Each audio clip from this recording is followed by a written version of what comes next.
There's a pattern that appears in the EV industry often. If you've been around, you've seen it or maybe even experienced it. It's when companies scale fast, teams grow fast, and capital flows fast, but the system underneath it all does not get built. So when the market tightens, the system or lack thereof gets exposed. In this episode, I sit down with Jonathan Colbert, founder of Fractal, to unpack what's actually breaking inside companies that are trying to scale in this environment. We get into how misalignment between product, sales, and customer experience quietly breaks performance, and why the answer isn't more demand, it's a better system. This isn't a conversation about growth. It's about the systems that fail when growth gets real. Let's get into it.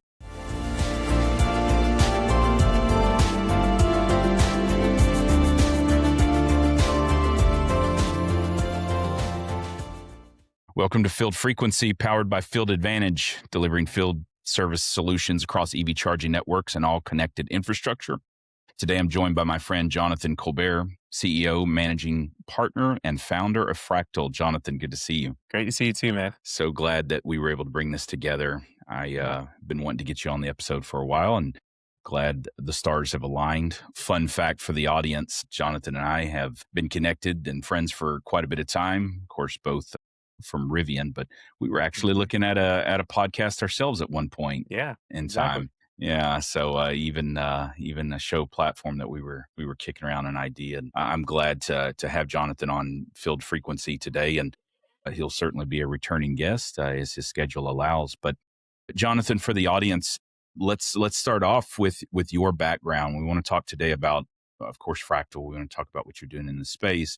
But I think the audience needs to learn about your background, because there's quite an arc. There's quite an arc to your story. And that arc takes you through Mercedes-Benz, of course, through Rivian, Terawatt, Volterra, all of that. So share your background with us. And then, of course, all of those experiences that you've had in the industry. I want to see what the catalyst was for launching Fractal.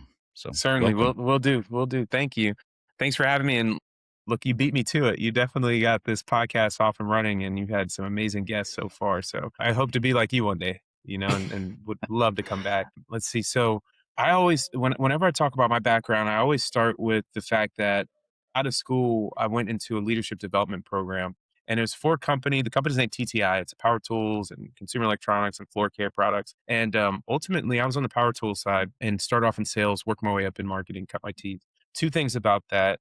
Starting off in a leadership development program, like my brain was already hardwired and tuned to think about leadership day in, day out, even before I was privileged enough to lead a team. And then the second, that company was a lithium ion company through and through. And the housing market crash previously, that company had double-digit growth year over year, banking on new lithium ion technology across all their portfolio of products. So my brain was already hardwired to think about that, and fortunately enough, Mercedes-Benz made a move from New Jersey to Atlanta. I was in South Carolina at the time working there, and I ended up on the marketing team at Mercedes-Benz USA in Atlanta, Georgia. An amazing time to work there. It wasn't just relocating the headquarters. It was building something new, bringing a bunch of folks cross-functionally together, and at the same time, putting naming rights on new stadiums. So the excitement, it was like, no pun intended, electric to be working there at that time. And I started off doing campaign marketing and was fortunate enough to be able to do e-mobility, hybrid,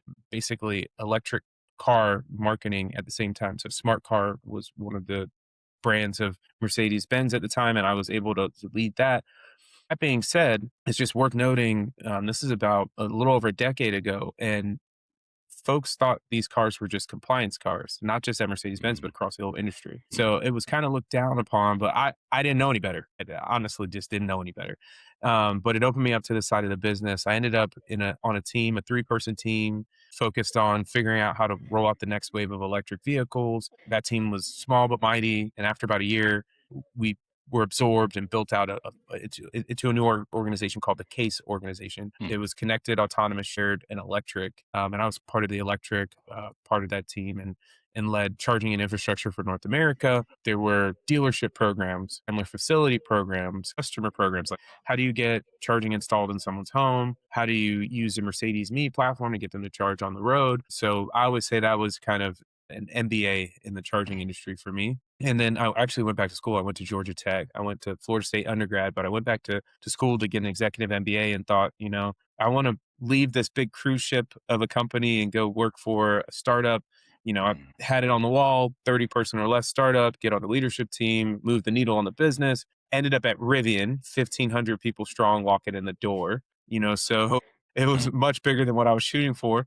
I think when I started, the September before I started in that February, the company was like around 750 people. Just between that September to that February, it had doubled. And by the time I left Rivian, it was over 10,000 people strong. So it was definitely that hyper growth phase. But I was the sixth person on the energy and charging team there. We were focused on building commercial fleet, so like public charging, fleet charging, and residential charging and energy services. I started doing a little bit of product when I first got there. Ended up leading one of the charging networks, as you know. We were building out there with the Waypoints network. One of the best highlights of my career, I would say, being able to not only try to sell charging and energy products, but also donate chargers to national parks and state parks. I mean, just still like what a blessing to be able to work on those projects. Then fast forward to like, let's say this last season of my career, I ended up leaving Volterra, did a very quick stint at Terawatt. And the reason what drew me to that business was understanding that there's a way to own these assets, to buy the land, develop the land. So with that, I worked there for a quick stint, like I mentioned, but ended up at Volterra, where the previous leader of the energy and charging team at Rivian launched this company, Volterra. So Mhm. Volterra, Terawatt, similar business model, go out, buy the land, develop it, put infrastructure in.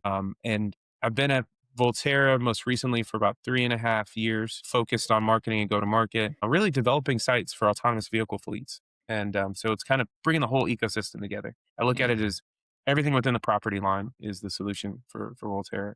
And then most recently, literally hot off the presses, let's say the past Mhm. month, have launched Fractal. And Fractal fractional leadership is a company focused on go to market for energy tech, e-mobility, and also infrastructure and electrification companies. It's basically our space. We work with founders. We work with private equity firms. We work with ecosystem players to fix go to market motions and build a repeatable solution for them, a repeatable system for them. What that looks like for them is a workshop, a go to market assessment, some project based work, but ultimately having a fractional executive on retainer to be able to help move the needle on the business. You know, when you mention the catalyst behind Fractal and specifically the specialization in go to market, just to take a step back to the comments that you Yeah. had around Rivian, that alone is the need for a company like Fractal is seen across our industry. But when you talk about your entrance into Rivian, being in the first 1,500, and of course, 'cause I think you said employee 6 on the energy and charging Yeah. team, the growth rate, because I came in, the group I came in was the company was already sitting at around 7,000. And to your Hmm. point, to echo what you said, when I exited, Rivian was already at 10,000. And so the ebb and Hmm. flow of a company like Rivian, of course, that's a bit of a one-off, based Yeah. on, Yeah. their size and what they're Sure. doing. But Yeah. we see that all across the space. We see that in our industry with the ebb and flow of growth, and change, reductions in force, Hmm. positions needed, positions eliminated, positions needed again, all of that. And so, I can already see, where the calling, of Yeah. Fractal comes into play, just in being strategic with go to market. All right. So, let's talk about the basis for Fractals. Let's Hmm. get a little granular, and what, kind of what's in the DNA of Fractal. You've launched it today, like you said, just fresh off the presses, a Hmm. month in Hmm. or so, and Yeah. you Exactly. launched this company now, not 2 years from now, not 2 years ago. What changed in the market that made this moment, 2020, right moment to build Fractal? Yeah. And you said like today, not 2 years ago, not 2 years from now. Let's talk about 2 years ago to now. Like 2 years ago, we were on this tail end of this growth at all cost mentality within our space. And a lot of companies that were building a new solution, a new technology, you name it, new business model, the thought process was just get more users, get Mm, more customers, grow, grow, grow, grow, grow, mhm, throw money at all of your problems. Today there's much more capital discipline within our space. I think generally commercially there's just more capital discipline regardless of what industry you're in. And that the days of growth at all costs are gone, I believe. What you could have done 2 years ago was just build out a full go-to-market team and go-to-market meaning sales, marketing, product, customer success, revenue operations, right? Like just build out this massive team and then figure it out on the way. I think those days are gone. And I think rightfully so. We need more discipline. We talk about sustainability as a tree hugger, altruistic dream, but really we need companies that can sustain themselves, that are truly sustainable. And that is also a part of sustainability, not just in the environmental aspects. Hmm. So I think you take all of that and then you take the other, let's say, market forces of AI and all of what comes with that. Stakeholders, investors are expecting teams to do more with less, And so this window has opened up where I believe we're looking at the future of work. We're staring at it. And the companies that are able to navigate this change 2 years from now are going to be successful. The ones that can't navigate this change will not be. So what that looks like is having that small but mighty team, but being able to flip that lever up or down and get the right leader that can help you see around corners, can kind of walk you through the do's and don'ts, you Hmm. know, now instead of, again, just being irresponsible, throwing money at the problem and hoping for the best, brute forcing it, right? There's more of a finesse that's going to be needed in the near term. Yeah, absolutely. And the strategic aspect of that, I like the way you frame that about the sustainability being beyond environmental sustainability, a Yeah. sustainable, healthy company that's got runway and can bring to market a product or a solution or whatever it may be that is going to help the industry, but also keep them around for a bit of time. Yeah. I would say from a go to market reset, Hmm. go to market versus reality. What, from your vantage point, working with the clients that you're working with now, the clients that you have on the radar to work with in the future, what is our industry telling itself about growth that doesn't actually match the systems that they deploy? Sometimes I think it's a good, healthy gut check for all of us to think about this. And whether you're scaling or you're scaled, whether you're just building a company from day one, like we are with Fractal. But I think a lot of times companies feel like if I could just get in front of more companies, if Hmm. I can just talk to more prospects, like we have a demand problem, right? Hmm. And they focus on the demand, but they don't realize there's a lot of times they have a delivery problem. And you build the right go-to-market engine overall, and you're gonna understand your customer more. You're gonna understand what their needs are. That's going to inform your product. That's going to inform your positioning. That's going to inform your messaging. So, for example, they'll say, um, we need more prospects, right? Hmm. And the more prospects we have, the better off we're going to be. But in Hmm. reality, it's like, okay, if you get more prospects and you put them into your system, you're not going to be able to convert them, and you're going to hit the same wall. Or they'll say, if we just educate the market more, then we're gonna gain more customers. Well, we're all pretty savvy in this industry. We're a very tech forward industry. Most of the time, your customers have already done the research. They've already figured out what your competitors are doing. And if you're just putting out more awareness, content and information, you're just scratching the surface, Hmm. and you're not going to get them. Maybe the last one they'll say, you know what, we just need more sales. Like if we just figure out sales, I mean, like all of this is like, maybe it's not just sales. Maybe it's your overarching system, the foundational system you're operating on that needs to improve. And by doing that, you understand your customer journey more, you're closer to the customer, and then that informs sales, right? So your product's better, the sales are better, the customer delivery is better, and then everything is working and you're converting. But maybe a hot take I'll leave you with on that one, just to Hmm. close out on that topic is a lot of times we think I am of the thought process there's nothing new under the sun.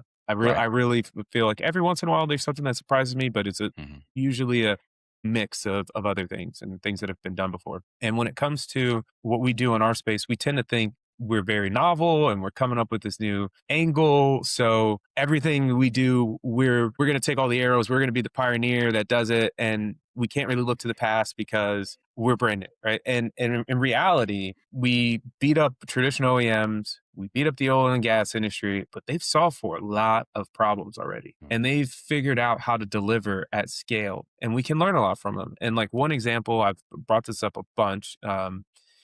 In the past is you go to a gas station and in general, no matter the brand, no matter the state in the United States, you have a very similar experience. There's a canopy, there's lighting, the payment terminal is pretty much the same. There's probably a trash can or two. You probably clean your windows. There's bathrooms. There's probably 24 hours. If it's not, it's got later hours than a grocery store. We're just now getting charging networks at scale that are thinking about canopies at every site. And we're over a decade in, so yeah, I'll get off of my soapbox on that one. But Well, yeah. that very point that you're making about the consistency of traditional fueling is really what was the catalyst to bring me into the e-mobility space, because I was in traditional oil and gas fueling infrastructure. Yeah. To your point about nothing new being under the sun, it's very clear that which is hath been. History doesn't. What do they say? History doesn't repeat; it rhymes, though, and so that is key. When you were talking about kind of throwing money at things, get more sales. Focus on messaging, et cetera. It's almost, to oversimplify that from the way I was hearing it, it's almost like companies that will get entrenched in external messaging and become myopic, that hungry for a sale mindset, hungry for success mindset, and they fail to internalize messaging. They fail to execute internally and develop and be strategic internally. It's cart before the horse. We're talking a lot about go to market, and for those that might be listening that really don't understand even maybe the fundamentals of what go to market is. Perhaps they've just been in a company, or maybe they're in a startup, or maybe they were in a startup within an established company. But for those that don't understand what kind of the foundational principles of go to market are, how would you explain to them what? Well, you can answer this to one of two ways. What does a broken go-to-market structure look like from the inside, or what does a successful go-to-market? You frame it the way it makes sense to, for those that are listening. Yeah, and I think more often than not, most people live in a broken system. I kind of talked about the pillars of go-to-market as marketing, sales, product, customer operations, revenue operations, right? You can call it customer success, like account management, you name it. That's the other thing. We all have our own shade of gray, like how we talk about it. I think a broken system more often than not feels like marketing is going after leads or going after prospects that aren't aligned with what the sales team is actually looking for. So that's one thing. Right? Alignment on objectives and goals are off kilter. And the other would be like ownership across the function, across all these 5 functions isn't clear. So when something slips through the cracks, it's their fault, or it's their fault, and folks are pointing the finger and the blame. And it's like, well, marketing's not getting it right. Well, sales, we're giving them leads they can't convert. And the other part is like, let's kind of go further upstream. The product may be being built in isolation. So the product team builds a product, ships it to marketing, says go market. Marketing ships it to sales, and like the customer and the rest of the team is not really in that loop, and the feedback loop is broken. And maybe to go even further downstream, another, like, let's say, glaring symptom would be no one has a clear picture of what's driving revenue in the organization, day to day and long term. What does the pipeline look like? Is it healthy? Is it not? What are our lead and lag indicators of that? And so those are, I'd say, what it looks like when it's broken. The cause of all those symptoms is you don't have a unified go-to-market approach, and I would say at a high level, the CEO always should own go-to-market, and because of that, we're always selling, but that doesn't mean you don't have a sales function and clear sales leadership. It doesn't mean you don't divvy up these responsibilities, but there needs to be unity and alignment across the whole process. And I'll say, for us, that's what when we're engaging with customers, and then in the long term, that's what will separate Fractal from the rest of the industry and providers in this space, because we're going to always focus on the system first, foundationally, what we need to build, and then we'll help the client run it. And we'll build from there. The comments around product being siloed with those actually developing it, and in that silo, and those bringing the product to market are out of the communication loop. The customer is out of the loop. Seems so counterintuitive, and yet I know what that's like. I've experienced that, where product and even leadership, I won't name names, obviously, but where product roadmap was focused on what the market was calling for. And in this particular example I'm thinking of, leadership was focused on something else. And and a certain aspect of leadership, but a very important aspect of that leadership. And there was total misalignment, and there was so much confusion around, if you were to oversimplify it and talk about a company that had confusion around building a product with building a business that would last. And that's, that's where what I'm hearing you talk about from a value chain position. I think it's important to call out the CEO needs to own the messaging and understand the messaging, and be the face of that messaging and understand it top to bottom. Yeah. Yeah. Let's talk about how Fractal is and what Fractal will do beyond just providing that part-time CMO or CRO or CEO, whatever the need may be for the particular. What are you doing different? Yeah. So we talked about technology briefly earlier, right? So everything we're building out for us and our clients has an AI component. Like, it's not just, I feel like it started as a buzzword, but it's literally core to how we're doing business. We have our AI brain. We're actually, our LM of choice right now is Claude.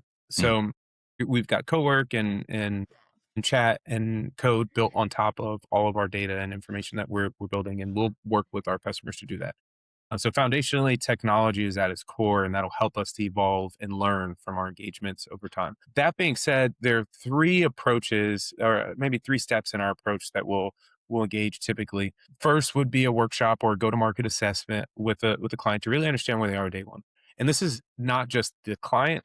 And generally, we want to get that view cross-functionally across the leadership team and other stakeholders within the organization, right? So not just what Jonathan says needs to be fixed within the org, but hopefully to suss out truly what are other things, maybe some blind spots that may be there. From there, we'll engage in project-based work. So it could be, help us find our ideal customer profile. Help us build out a market investment map to know like where we should be developing product or solutions, and where we'll over deliver in the space, right? And we've got a whole suite of things that we can do there. And then the third, which is what we lead with and we talk about the most, is really a fractional retainer, where you get to hire a seasoned executive to work with your team to help you really hit that growth button day one without the bloat of full-time overhead costs from that person. What that looks like is 25-50% of their time devoted to that company. And like I said, they're embedded. It's not like a consulting firm where it's like, hey, here's what you need to do. Good luck. Pay us next year if you want us to let us know how you performed. It's more of this person's in the trenches with you. They're rolling up their sleeves. All three of those things. I mentioned the technology piece, but there's also a partner layer. We know that our time's of the essence for our clients. And because of that, we're working with partners to be able to flip a switch and move very quickly.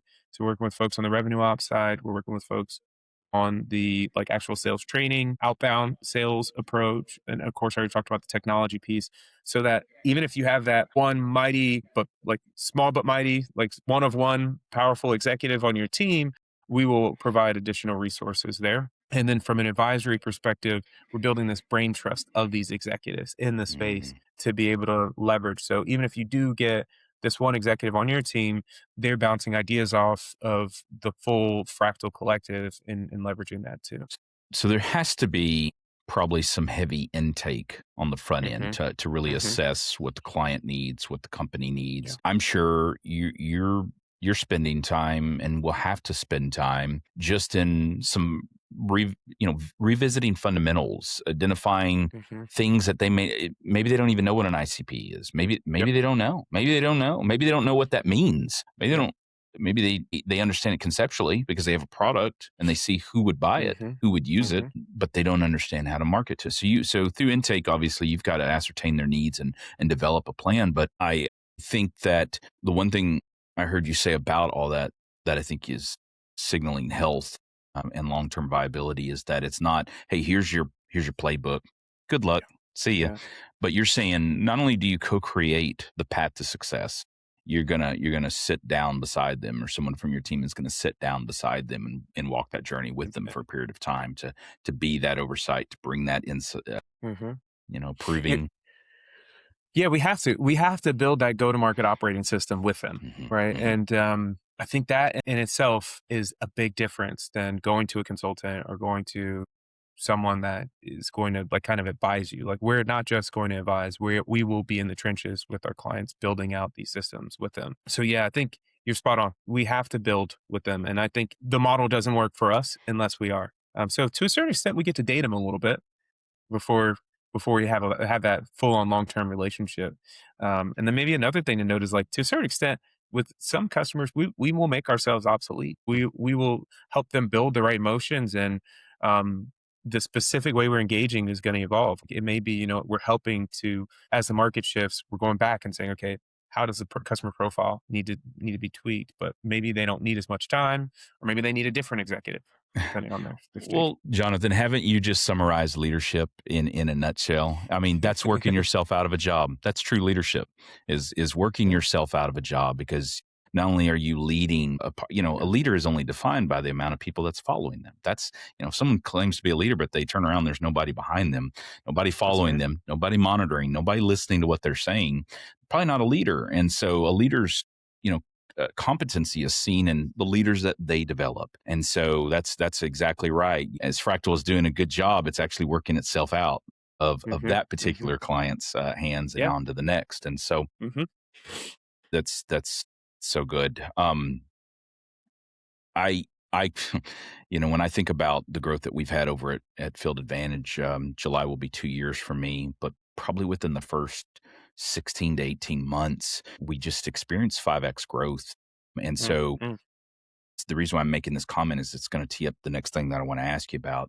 Because of that 5x growth, not only growth in terms of customer logos on the board, but also the customers that were existing, the growth within those existing customers that led to that 5x. And so it was, wow, do we need operations? Do we need more sales? What do we need? And so I guess my question to you is if you were talking to a company like me that just expressed that problem, or it's a good problem to have, but it's just express that, you no doubt have seen teams overbuilding, maybe building in complexity that was unnecessary versus investing in, what they needed to do. So how do you help sort through that noise? Where do you see teams overbuilding complexity versus under investing in systems that will support their growth?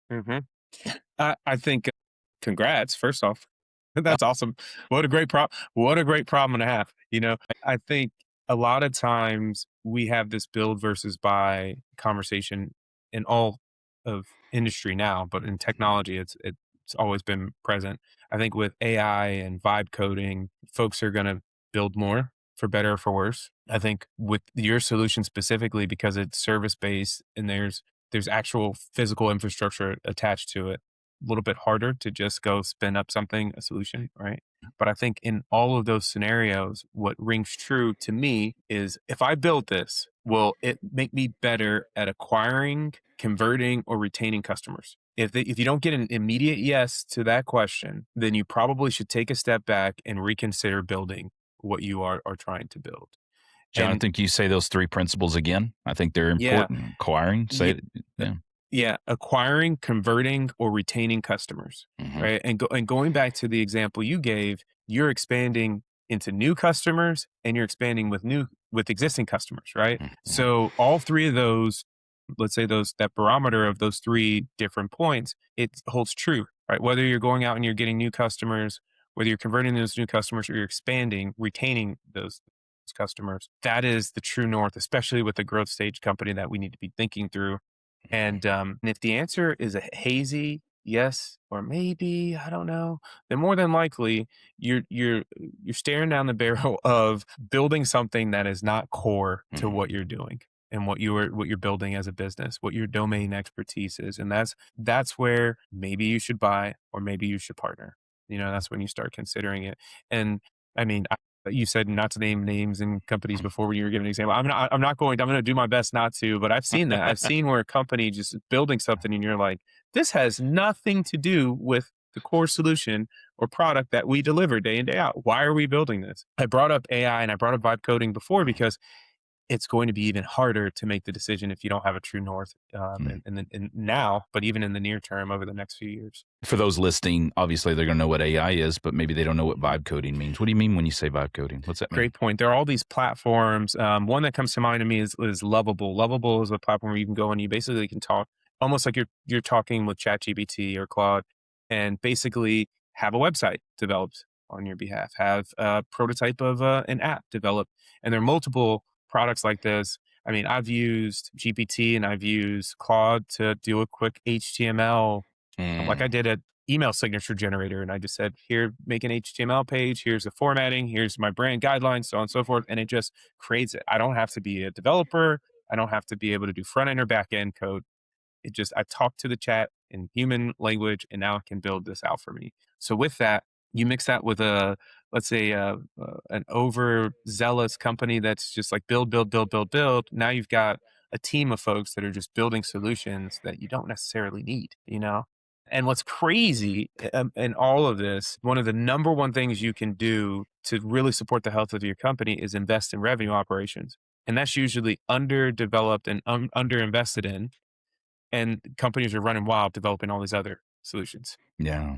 Well, thanks for unpacking vibe coding. There's, Yeah. in this space, we get to throwing around acronyms or phrasing that maybe the audience Hmm. doesn't hear, and they can't speak up and say, "Hey, what does that mean?" And so sometimes there has to be a translation layer. But thank you, that very simple explanation, but an important explanation, because Yeah. you just gave someone possibly listening a tool that they can add to their tool Yeah. belt to kind of scale and maximize their time. But Hopefully responsibly.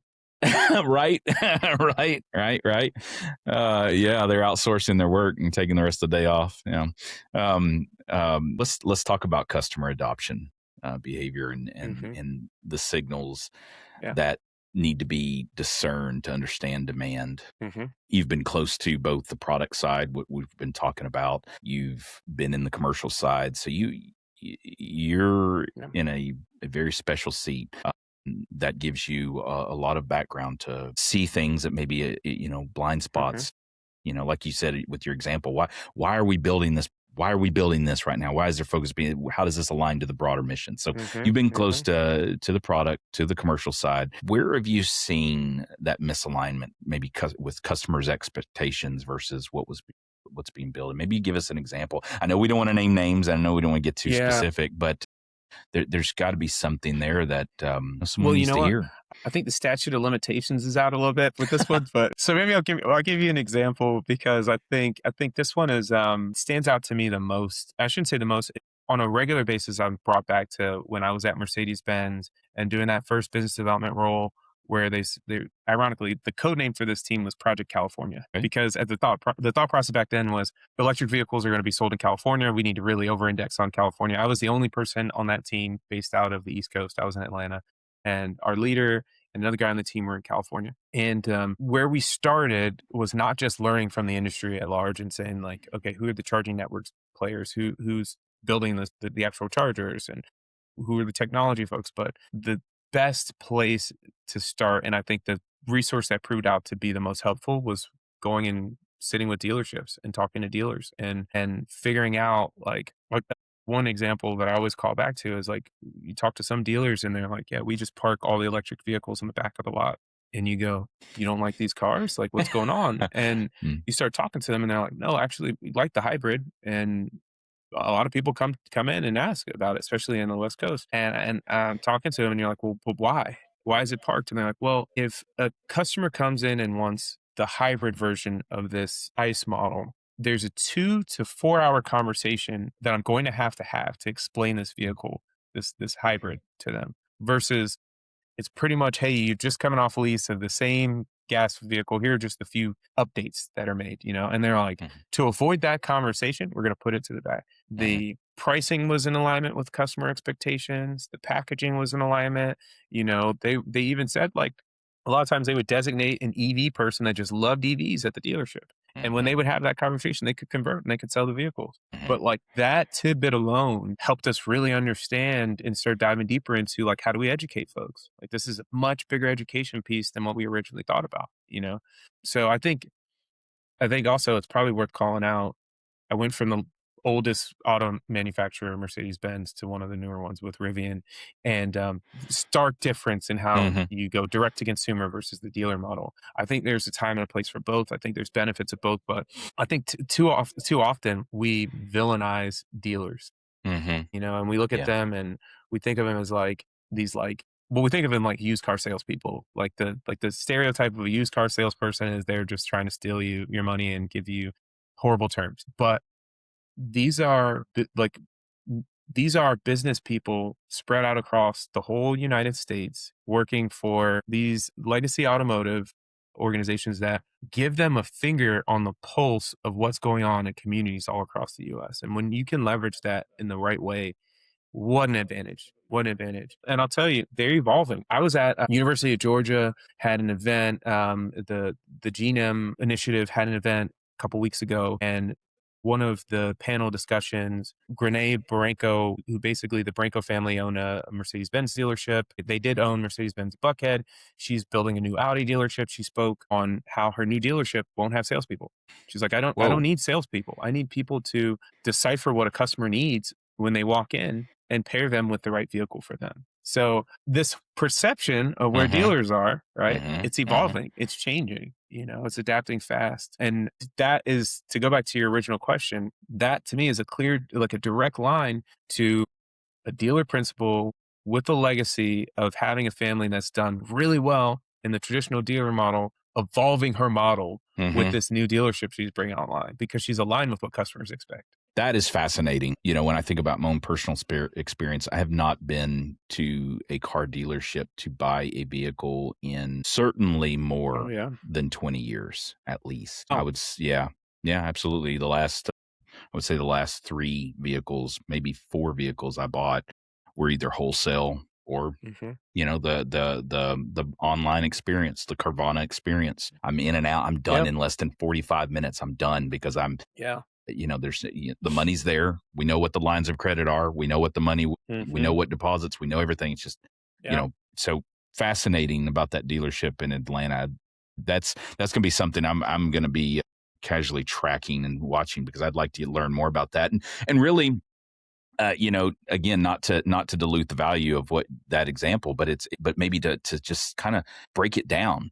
I don't need salespeople. I just need someone that understands what the customer wants. Hmm. Hmm. Maybe the person that is connecting them to the vehicle Yeah. that leaves that dealership lot is Exactly. still netting some money based on what a salesperson would be. But again, it's thought. It's a rethinking. It's a new architecture of thinking. Fascinating. Very good. Well, Yeah. Jonathan, this has been great conversation thus far. I don't know where the time has gone. I got some more things I Yeah. want to talk to you about, a future outlook, and where Fractal sits in that as the industry is maturing. Do you see companies building these capabilities internally, like the example that you just gave, or does the need for embedded fractional leadership like Fractal, like what Mhm. Fractal provides, increase? What's the long term? What's the runway look like for this? I think both happen and both are fine. We don't look at it as mutually exclusive. At the end of the day, we're going after growth stage companies in our space. And I think this model, we will see companies like Fractal pop up in other industries as well. Hmm. Hmm. Ultimately, our and we talked about it briefly, like we are building up this capability within a company and we're helping them tune it and scale it. And I should have mentioned this before. The reason I even chose the name Fractal Hmm. is Fractal is a system. It's a design that repeats either in nature or in geometry, and it scales, right? Mm, So we're wanting to build from the ground up the right motions, the right foundational system, and scale it up. So the embedded nature of a fractional leader could evolve, could change. I will say, like, what's probably I think was going to happen more often than not is the responsibilities are going to shift, right? So maybe I need a CRO today and help me get a fractional leader to be a CRO to help me scale our team and get it to the point, chief revenue officer to the point where it needs to be. And then yeah. you hit that milestone, whether it's getting the amount of customers you need to help raise the next round of fundraising or hit a certain milestone just financially. That company may say, now we want to hire a person full time. Right. But that Mhm. doesn't mean that they don't necessarily want our services to help keep tuning the machine or that they don't go, you know what? We need a chief technical officer now. And we want that person to be fractional as well. Or we need a COO. We want that person to be fractional as well. And we'll support them there as well. Yeah. I think it's refreshing that the intentionality that you shared around the naming of the company Fractal and what the catalyst behind the naming is. It's always refreshing because a lot of times I've asked different folks from different companies, what's what's the story behind the name? What's the story? But Mhm. why those colors? Why that naming convention? Why that phrase? Why those core values? And it's kind of like you get a blank stare, and it's weird. But I tell you, if you pull John Paul D'Amico aside, CEO of Field Advantage, and you ask him, what's the thoughts behind the name Field Advantage? Mhm. You'll get a response right away. You see this logo on my hat with this symbolizes a mountain. It's like, we'll see you at the summit because we're at the top. There's so much Mhm. there, and so I think that's fascinating. Well, you know, Jonathan, this is conversation one of I don't know how Yeah. many because you'll be coming back to field frequency. But as Yeah. we're getting ready to part, a couple of things I'd like you to share before we sign off is one, there's a founder of a growth stage company because that's Okay. who Fractal is really working with.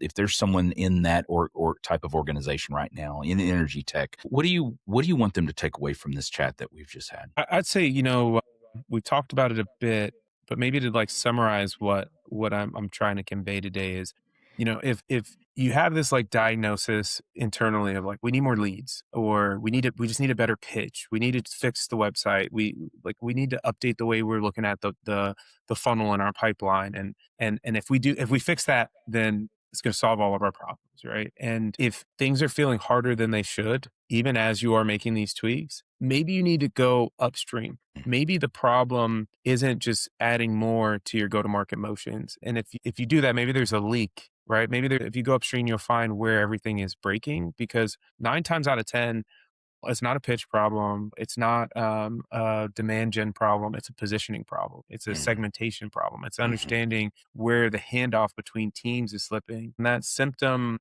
usually is visible, but the cause a lot of times isn't.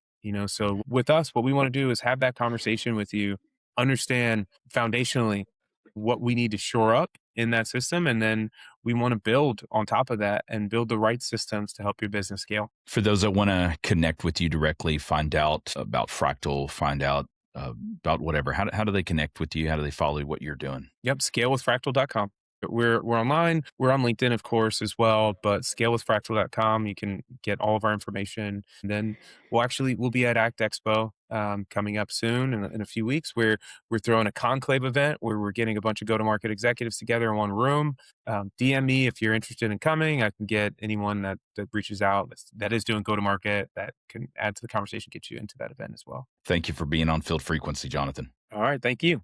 This episode was produced and edited by the team at Atozi. To find out more, visit atozi.co, AUTOZY.co.